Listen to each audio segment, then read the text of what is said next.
2011, my first trip for South Africa was to Malaysia. I did well there. I made semi-finals in the first tournament. Second tournament, I made quarterfinals. And I went to Wimbledon to watch the matches there, and also played against Scotland, and I won my match there. So that's where I've been so far. Shoo! The dream is to become world champions and to encourage other South African tennis players that they can play tennis and do it. Sipho, you look so young there. You look so young. As you saw that, I could see you almost reliving that moment. Is that what you were doing? Yeah, I basically was. Yeah. How old were you then? I was 13. 13, and now you're 17. Yes. So that was back in what, 2014? Yeah. It was. Wow. So you've done a lot of things, because I remember before then, that was 4 years ago, I spoke to you last year on the radio, and you and your brother Kolo, and you were talking about how you want to break into the top 100 juniors, and you've done that. Yes. How does that feel? It feels really good.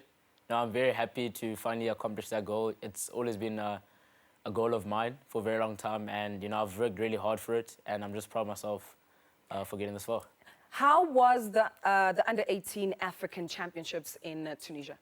It was tough. The conditions, were against us. Most of my teammates, or almost all of us South Africans, were sick, and because of the rain in Tunisia, we had to play the tournament in 2 days. Yeah. So we played about 4 matches a day, and the climate conditions was tough.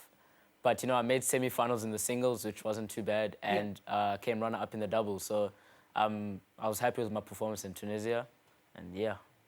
You're really, really proud of yourself now. You can see it even when you're talking. You're like, yeah, no, I got this. How does that go? Because I know you're being homeschooled, so you don't have that advantage of going to school and sort of bawling to your friends. But when it comes to your peers, how do they look at you? To be honest, I don't know. I don't know how they look at me, but I just stay humble. I don't brag too much or show off. To my friends, I'm just myself. I can be myself to them all the time. So it's just nice, to be around them, because I can always just be myself.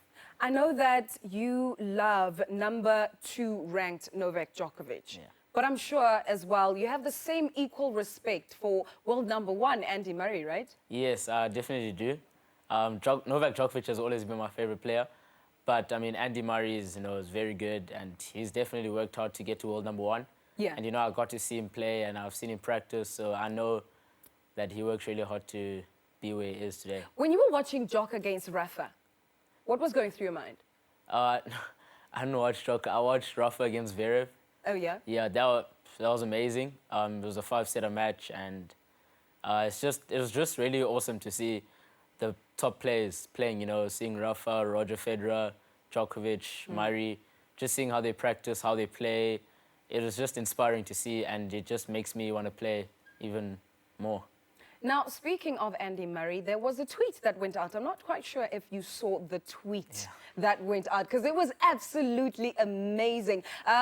This is the tweet that had gone out from Judy Murray, who is Andy Murray's mother, saying, "Today I watched the most naturally gifted young player, Siphosothando Montsi from South Africa in the Australian Open." How does it feel to have someone who is so internationally acclaimed, mother to the #1 tennis player in the world, saying, listen, this is the boy that I am thinking is going to be the best of the best of the best come the future?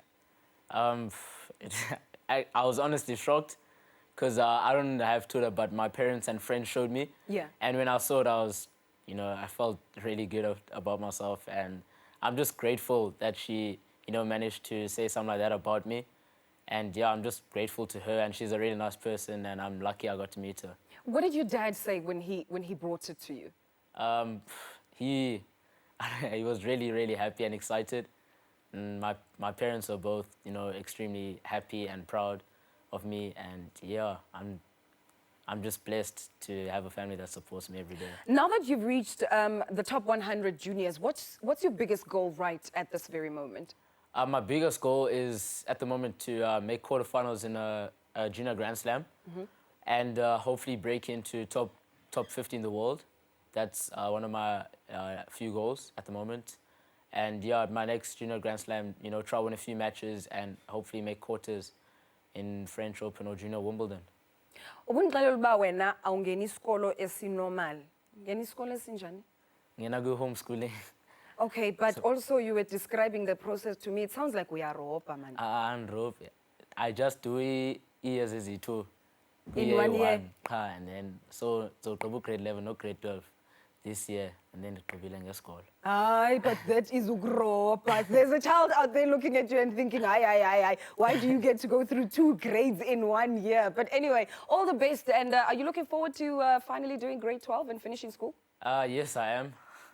It's a lot of hard work, you know, juggling it with the tennis, but I am looking forward to it. And yeah, I just want to thank my sponsors for everything that helped me.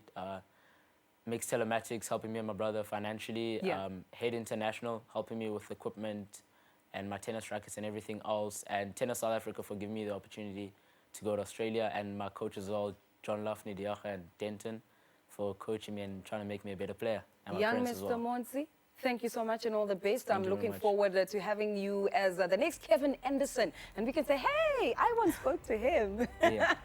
There you have it, Mpho Maboi, who is South Africa's very favorite when it comes to the youth in tennis in the country.